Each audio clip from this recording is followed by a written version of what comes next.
शैक्षणिक वर्ष 2024-25 या वार्षिक स्नेह संमेलनामध्ये आपणापुढे शाळेचा अहवाल सादर करीत आहे. स्वर्गीय हसूजींच्या आशीर्वादाने, त्याचप्रमाणे माननीय श्री करटमल सर आणि मॅडम जे आमचे सदैव प्रेरणास्थान राहिलेले आहेत, त्यांच्या सोबत शाळेची यशस्वी घोडदौड या ठिकाणी चालू आहे. आव्हानाच्या सुरुवातीला मी फक्त त्यांच्यासाठी 2 ओळी म्हणेल. उभारून यशाची कमान, वाढतो माझ्या शाळेचा सन्मान, गातो आम्ही गुणवंताचे गान, माझी शाळा माझा अभिमान, माझी शाळा माझा अभिमान. मॅडमबद्दल आणि खडको सरांबद्दल बोलायचं जर ठरलं, 1995ला ज्यावेळी ही शाळा सुरुवात झाली तेव्हापासून तर आज तारखेपर्यंत सतत आमच्या पाठीशी उभे राहून दोघेही विठ्ठल रुक्मिणीची ही जोडीच अशी आहे की या ठिकाणी सदैव प्रायमरी माध्यमिक या विभागाच्या पाठीशी उभं राहून जोरदार शाळेचा विकास या ठिकाणी होताना दिसत आहे. त्यांच्या प्रयत्नांशिवाय या ठिकाणी कोणतीही गोष्ट करणं आम्हाला शक्य होत नाही. सदैव सोबतीला ते आमच्या आहेत, म्हणून तर यशाचं हे उत्तुंग शिखर आम्हाला या ठिकाणी गाठता आलेलं आहे. यावर्षीचा शाळेचा निकाल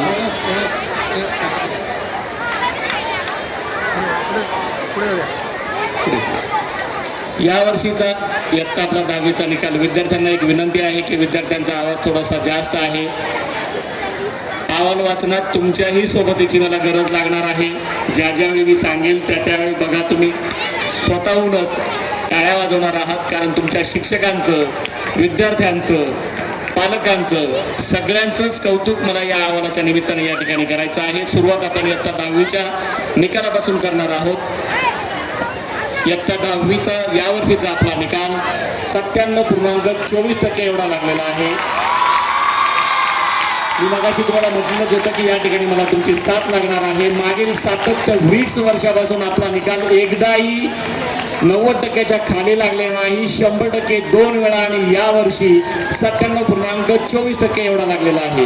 यातला प्रथम क्रमांकाचा जो विद्यार्थी आहे, या विद्यार्थ्याचं नाव आहे वायसे रोहन बाबासाहेब. त्याच्यासाठी जोरदार टाळ्या झाल्या पाहिजे. 91%. त्याच्यासाठी मी एक छोटीशी साधीशी गोष्ट तुम्हाला सांगेल. हा विद्यार्थी असा होता, आपली झोपडपट्टीमध्ये शाळा आहे. झोपडपट्टीत शाळा असूनही 90%च्या पुढे मार्क या ठिकाणी घेणं, तेही मराठी माध्यमातून घेणं, मित्रांनो, पालकांनो, विद्यार्थ्यांनो, इतकं सोपं नाही. 90%च्या पुढे जाण्यासाठी प्रचंड मेहनत करावी लागते. या विद्यार्थ्याच्या पाठीमागे शिक्षकांची तेवढी प्रचंड मेहनत होती. त्याच्यासाठी पुन्हा एकदा टाळ्या झाल्या पाहिजेत. द्वितीय क्रमांक खोटकर गायत्री संजय 89%. तृतीय क्रमांक पट्यार पूर्वा हरी 89.20%. दोघांमध्ये फक्त 0.20चं अंतर होतं, म्हणजे फक्त 2 गुणांचं. 2 गुणांमुळे द्वितीय आणि तृतीय या क्रमांकामध्ये विद्यार्थी विभागले गेलेत.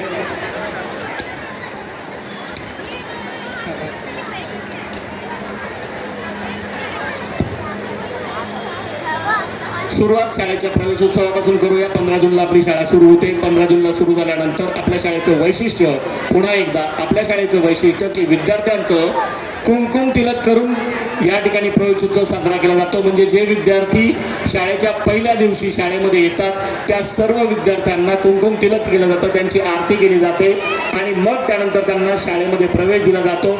जेणेकरून आनंददायी शिक्षणाचा हा पहिलाच उपक्रम असतो. विद्यार्थ्यांना दररोज शाळेत यावंसं वाटलं पाहिजे, म्हणून प्राथमिक विभागात सुद्धा आणि माध्यमिक विभागात सुद्धा हा प्रवेशोत्सव या ठिकाणी साजरा होत असतो. विविध स्पर्धांचं आयोजन आपल्या शाळेमध्ये केलेलं होतं. त्या स्पर्धांमध्ये प्रामुख्याने सुलेखन स्पर्धा, वक्तृत्व स्पर्धा, निबंध स्पर्धा, रांगोळी स्पर्धा, एकपात्री स्पर्धा, पथनाट्य स्पर्धा, प्रश्नमंजुषा, वादविवाद, भित्तिपत्रक यासारख्या स्पर्धांचं प्रामुख्याने या ठिकाणी आयोजन केलेलं असतं. थोडंसं उपक्रमांविषयी या ठिकाणी तुम्हाला उजळ मॅडम माहिती सांगणार आहेत. उजळ मॅडमला विनंती की त्यांनी उपकरणांच्या संदर्भात थोडीशी माहिती सांगावी. थँक्यू. हॅलो. आमचा शाळेचा पाया जो रचला जातो तो पूर्व प्राथमिक विभागाकडनं, कारण पूर्व प्राथमिककडनं छोटा शिशु ते मुलं 10वीपर्यंत आमची शिकत असतात. त्यामुळे पूर्व प्राथमिकच्या विद्यार्थ्यांचे सुद्धा आम्ही विविध उपक्रम घेत असतो आणि विविध स्पर्धा त्यांच्यासाठी सुद्धा आम्ही वर्षभर आयोजित केल्या जातात. विविध स्पर्धांचं शाळा या ठिकाणी आयोजन करत असते. विविध स्पर्धांमध्ये आमच्या बृहन्मुंबई महानगरपालिका पूर्व विभागातून आंतरशालेय स्पर्धेचं आयोजन केलं जातं. यावर्षी सुद्धा आमची चित्रकला स्पर्धा झाली. त्याच्यामध्ये आमच्या 2 विद्यार्थ्यांना गुण मिळाले. पहिलीची शाव्या मांडवकर ही प्रथम क्रमांकाने आली आणि इयत्ता 4थीची दिशा विनेरकर या मुलीला उत्तेजनार्थ क्रमांक मिळाला. शाळेकडून दोन्ही विद्यार्थ्यांचे खूप खूप अभिनंदन. पुढे आमची असते जसं विद्यार्थ्यांच्या स्पर्धा असतात तशाच आमच्या पालकांच्या सुद्धा स्पर्धा शाळेमध्ये आयोजित केल्या जातात. यावर्षी आम्ही पालकांची भावगीत स्पर्धा घेतलेली. खूप छान पालकांचा प्रतिसाद मिळाला. त्याच्यामध्ये आमचे माता पालक सौ सुनीता सुनील गायकवाड पालक विजेती ठरलेली आहे. त्यांचं पण शाळेकडून खूप खूप अभिनंदन. असेच उपक्रम या ठिकाणी शाळेमध्ये चालू असतात.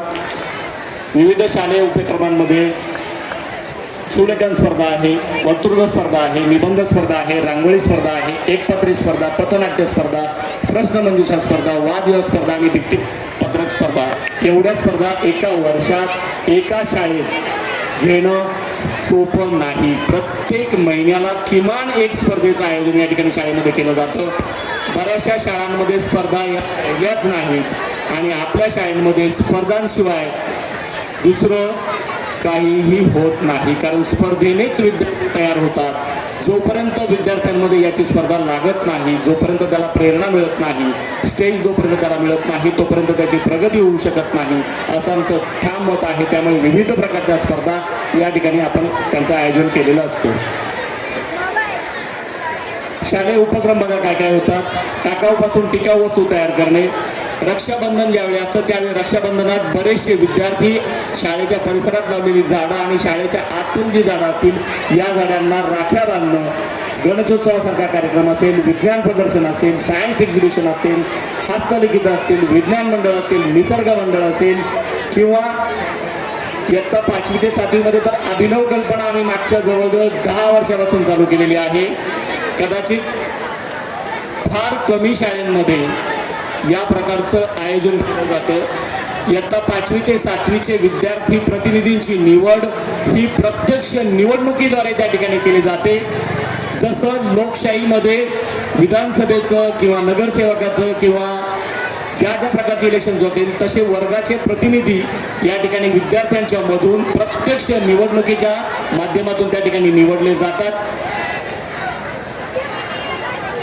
सुलेखन कार्यशाळा यावर्षी जी झालेली होती, या कार्यशाळेला साहित्यिक म्हणून माननीय श्री गवांदे, संजय गवांदे यांना या ठिकाणी प्राचार्य करण्यात आलेलं होतं, जेणेकरून विद्यार्थ्यांचं हस्ताक्षर सुधारावं, हस्ताक्षरामध्ये कोणकोणते नोट्स असावेत, कसं हस्ताक्षर सुधारावं यासाठी ही घेतलेली होती.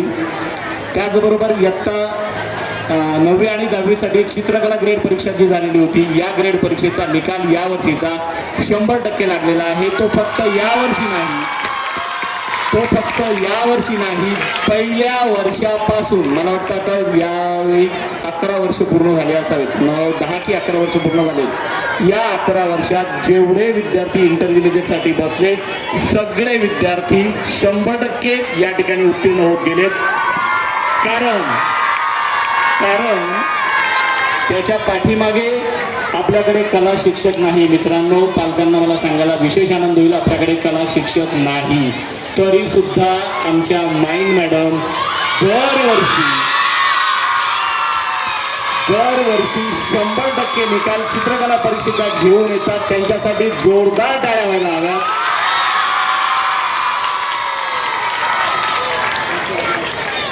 विविध दिन त्याप्रमाणे या ठिकाणी साजरे केले जातात. पुन्हा एक नाविन्यपूर्ण उपक्रम मागच्या 3 वर्षापासून 2 वर्षापासून आपण आजी आजोबा दिवस शाळेमध्ये साजरा करत असतो. 31 ऑगस्टला प्रामुख्याने हा दिवस या ठिकाणी साजरा करतो. पालक तर नेहमी शाळेत येतातच, पण आम्ही आजी आजोबांचं करायचं काय, ते कधी कधी शाळेत येतात. त्यांच्यासाठी शाळेने आजी आजोबा दिवसाचं आयोजन केलेलं होतं.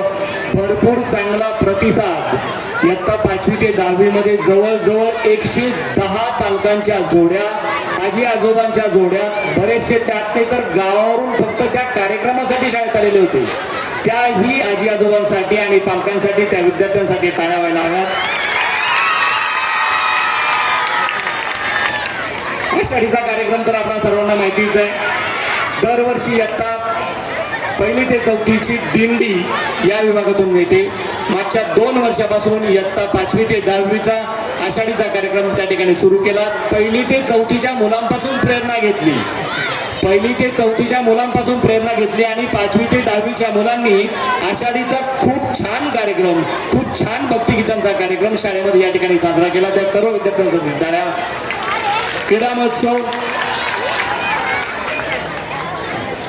विविध उपक्रमांप्रमाणे आम्ही नवरात्री सुद्धा विद्यार्थ्यांचे 9 दिवस भोंडला हा उपक्रम घेत असतो. या वेळेला आम्ही प्रत्येक वर्गाला 1 दिवस दिलेला असतो आणि 9 देवींची रूपं जशी असतात त्याप्रमाणे आम्ही मुलांना खाऊचा डब्बा आणायला सांगतो आणि प्रत्येक विद्यार्थ्यांचा भोंडला असा कार्यक्रम आम्ही प्रत्येक वर्गाचा 9 दिवस घेतलेला असतो आणि 10व्या दिवशी दसरा सादर करतो. दिवाळीच्या वेळी दीपोत्सवचा कार्यक्रम आपण घेतलेला होता. दिवाळीतून मुलांना काय शिकवायचं, फक्त फटाके वाजवायला शिकवायचं का? नाही. मग आपण दीपोत्सवाचा कार्यक्रम घेतला. मुलांनी शाळेमध्ये इथे विविध प्रकारचे आकाशकंदील तयार केली. इतके सुंदर सुंदर आकाशकंदील तयार केलेले होते की त्याचंच प्रदर्शन आपण दिवाळीच्या वेळी संपूर्ण शाळा विद्यार्थ्यांनी तयार केलेल्या आकाशकंदिलांचं लावून शाळा सजवलेली होती आणि मग आपण ती दिवाळी साजरी केली.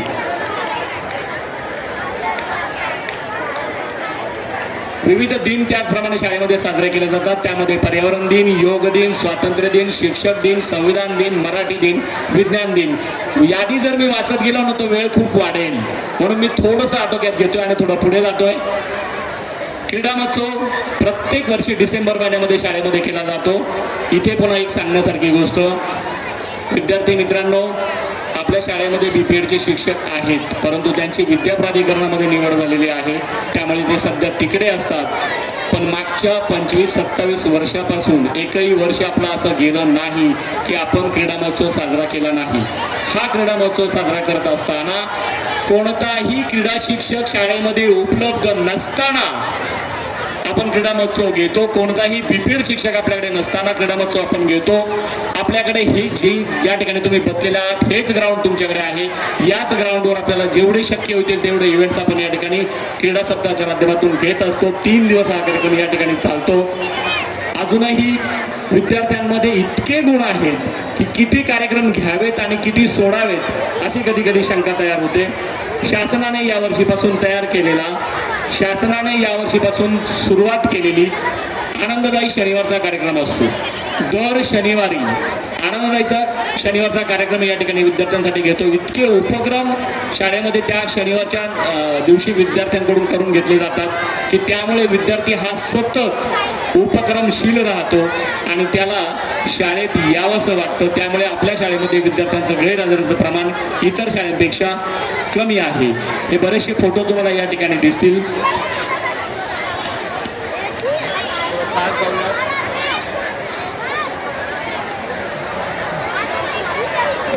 आपल्याकडे मोफत डोळे तपासणीचा कॅम्प या ठिकाणी झालेला होता. आरोग्यम धनसंपदा अशी आपण जी संकल्पना आहे ती आपण जपत असतो. स्वर्गीय श्री दीनदयाल उपाध्याय यांच्या जयंतीनिमित्त या ठिकाणी माननीय खरटकर सरांच्या प्रेरणेतून यावर्षी आपण वैद्यकीय तपासणी विद्यार्थ्यांची केली होती. त्यामध्ये विद्यार्थ्यांची डोळे तपासणी आणि बाकीचे बरेच काही घटक हे तपासलेले होते. प्रत्येक विद्यार्थ्याची तपासणी त्या ठिकाणी आपण पूर्ण करण्याचा प्रयत्न केला जेणेकरून विद्यार्थी सदृढ राहावेत. शाळाबाह्य स्पर्धांमध्ये सुद्धा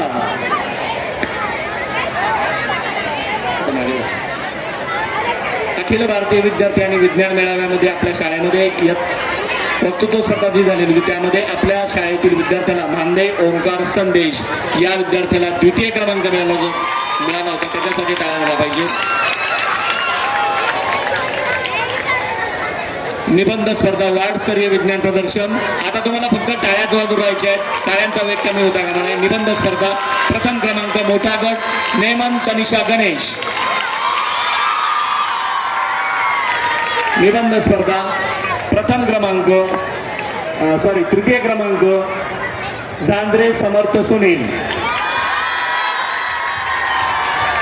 सुलेखन स्पर्धा या सगळ्या वार्डस्तरीय स्पर्धा आहेत. या स्पर्धा शाळेत झालेल्या नाही, शाळा बाह्य बाहेरच्या शाळांमध्ये जाऊन विद्यार्थ्यांनी मिळवलेलं प्रावीण्य आहे. सुलेखन स्पर्धा द्वितीय क्रमांक जोगदन निकिता राजेंद्र. अभिवाचन स्पर्धा द्वितीय क्रमांक भोसले भक्ती रत्नाकर. जाहिरात स्पर्धा द्वितीय क्रमांक आलम आराधना विशाल मोठा गट. जाहिरात स्पर्धा द्वितीय क्रमांक छोटा गट आलम ओंकार विशाल. या स्पर्धेचं वैशिष्ट्य मी पुन्हा ही दोन नावं वाचेल. हे दोघे सख्खे भाऊ बहीण आहेत आणि दोघेही एक छोट्या गटात आलाय आणि एक दुसरा मोठ्या गटात. विद्यार्थ्यांची नावं आलम आराधना विशाल आणि दुसरा जो आहे तो आलम ओंकार विशाल. दोन्ही विद्यार्थी दोन गटातून एकाच घरातले. विज्ञान प्रदर्शनामध्ये यावर्षी प्रश्नमंजुषा स्पर्धा झाली होती. मागच्या 20 वर्षात पुन्हा एकदा सांगण्यासाठी आनंद, मागच्या 20 वर्षात प्रश्नमंजुषा स्पर्धेमध्ये आपल्याला शाळाबाह्य स्पर्धांमध्ये यश मिळालेलं नव्हतं. यावर्षी 20 वर्षाचा उच्चांक आपण मोडून टाकला आणि तृतीय क्रमांकाचं बक्षीस या ठिकाणी आपल्या शाळेला प्रश्नमंजुषा स्पर्धेमध्ये मिळालेलं होतं. त्यातच त्यात भर म्हणून मोठ्या गटामध्ये तृतीय क्रमांक आणि छोट्या गटात सुद्धा तृतीय क्रमांक. दोन्ही ठिकाणी एकाच वर्षी भरभरून दोन्ही बक्षीस. विज्ञान प्रदर्शन दिव्यांग प्रकल्प. जे विद्यार्थी कर्णबधिर असतात किंवा कोणत्याही प्रकारचं व्यंग थोडंसं असतं अशा विद्यार्थ्यांसाठी विज्ञान प्रदर्शनामध्ये स्पर्धा घेतल्या जातात. त्या स्पर्धेमध्ये आपल्या शाळेतल्या विद्यार्थ्याला प्रथम क्रमांक मिळालेला आहे आणि त्याचं नाव आहे बोकरे ऋतिक भक्त प्रल्हाद. त्याच्यासाठी जोरदार टाळ्या वाजवा पाहिजे. या विद्यार्थ्याचं वैशिष्ट्य असं की जोपर्यंत त्याच्या कानाला मशीन लावलेलं नव्हतं तोपर्यंत त्याला ऐकायला येत नव्हतं. शिक्षक वर्गात काय शिकवतात हे कळत नव्हतं, पण मशीन लावलं कानाचं मशीन तोपर्यंत माहितीच नव्हतं नेमका प्रॉब्लेम काय. तपासणीमध्ये कळलं, कानाचं मशीन त्याला मिळालं, विद्याप्राधिकरणाकडून कानाचं मशीन मिळालं आणि तिथून पुढे विद्यार्थ्यांनी अगदी गरुड झेप घेतली. एकाच वर्षात तो विद्यार्थी डायरेक्ट प्रथम क्रमांकावर आला. त्याच्यासाठी पुन्हा एकदा टाळ्या. आता विद्यार्थ्यांचं झालं, आता थोडस शिक्षकांचं बोलूया.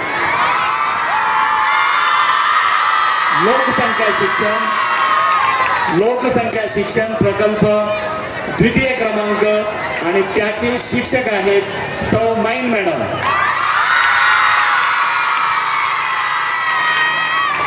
विज्ञान निसर्ग मंडळाचा प्रकल्प आहे. निसर्ग मंडळाच्या प्रकल्पाचं उत्तेजनार्थ क्रमांक आणि मॅडम आहेत गायकवाड एसके संगीता गायकवाड.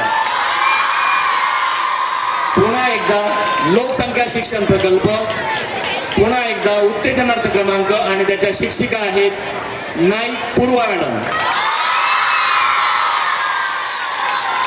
बरं, नाईक पूर्वा मॅडमला फक्त एवढंच मिळालेलं नाही. बरं, या मॅडमने दैवज्ञ चॅरिटेबल ट्रस्ट यांच्या आयोजित राज्यस्तरीय निबंध स्पर्धेत, ही राज्यस्तरावर स्पर्धा झाली होती.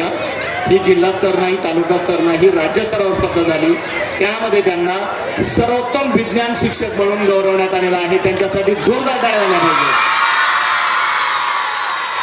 त्याच ठिकाणी त्याच स्पर्धेमध्ये आपल्या शाळेच्या देवकते मॅडमला निबंध स्पर्धेमध्ये उत्तेजनार्थ पारितोषिक मिळालं होतं. अजून इथे संपलेलं नाही. आदर्श शिक्षक पुरस्कार 2024-25 शिक्षक भारतीतर्फे हे पुरस्कार दिले गेले होते. तो पुरस्कार पहिला जो मिळाला होता तो माईन मॅडमला. त्यानंतर मुंबई मराठी अध्यापक संघातर्फे जे पुरस्कार मिळाले होते तो पुरस्कार मिळाला पोटे मॅडमला. आणि माझ्या समोर जे उभे आहेत ते तुमचे सगळ्यांचे लाडके शिक्षक सातपुते सर. मित्रांनो, क्रमांक तर नेहमी आपल्या शाळेने इतके पटकवले की आज जेवढ्या ट्रॉफी या ठिकाणी दिसल्यात 11 शाळाबाह्य पुरस्कार 11 आपल्याला मिळालेत. उगतच आपली शाळा वार्डामध्ये प्रथम क्रमांकावर पोहोचलेली नाही. त्याच्या पाठीमागे शिक्षकांची प्रचंड मेहनत आहे आणि या प्रचंड मेहनतीत सगळ्यात महत्त्वाचं स्थान असतं आमच्या खडपळ सरांचं आणि खडपळ मॅडमचं. त्याचं कारण असं, आता थोडासा वेगळा विचार, शाळेला काय काय कमी पडतं, सगळी जबाबदारी त्यांची, आम्ही फक्त मागणी करायची आणि आमचे हट्ट त्यांनी पुरवायचे. काय झालं होतं की म्हटलं सर मुलांना बसायला बेंचेसचा खूप प्रॉब्लेम येतोय ना. 3-3 बेंचवर एका बेंचवर 3-3 मुलांना बसावं लागतं. काहीतरी तर करावं लागेल. काय करूयात. HPCL त्यांच्या बाजूला आहे, पत्र लिहिली, त्यांनी पुढाकार घेतला आणि HPCLचे जे विषय साहेब या ठिकाणी बसले आहेत त्यांच्या सहकार्याने आपल्या शाळेच्या खडपळ सरांनी 175 बेंचेस HPCL कडून आणले. या कंपनीचं सहकार्य आपल्या शाळेला सातत्याने मिळत असतं. त्याचबरोबर संगणकाचा तास चालू असतो. सगळ्या मुलांना एका संगणकावर 3-3 विद्यार्थी, संगणक कमी पडतायत. काय करायचं, आम्ही हट्ट करायचा, त्यांच्याकडे मागणी करायची, सर काहीतरी करा, मुलांना कमी पडतायत. त्यांनी पुन्हा डोकं चालवायचं. आपले जे माजी आमदार आहेत ना, नवाब मलिक साहेब, त्यांच्याशी पत्रव्यवहार झाला आणि त्यांच्याकडून आपल्या शाळेला 6 संगणक संच आणि 2 प्रिंटर विद्यार्थ्यांसाठी देण्यात आले. म्हणजे एका बाजूला शैक्षणिक कार्य, दुसऱ्या बाजूला सामाजिक कार्य, हे सगळं एकत्र जुळून येतं. म्हणून शेवटी मला असं म्हणावं लागतं, जे शाळेचं आपलं ब्रीदवाक्य आहे, माझी शाळा माझी शाळा. थँक्यू.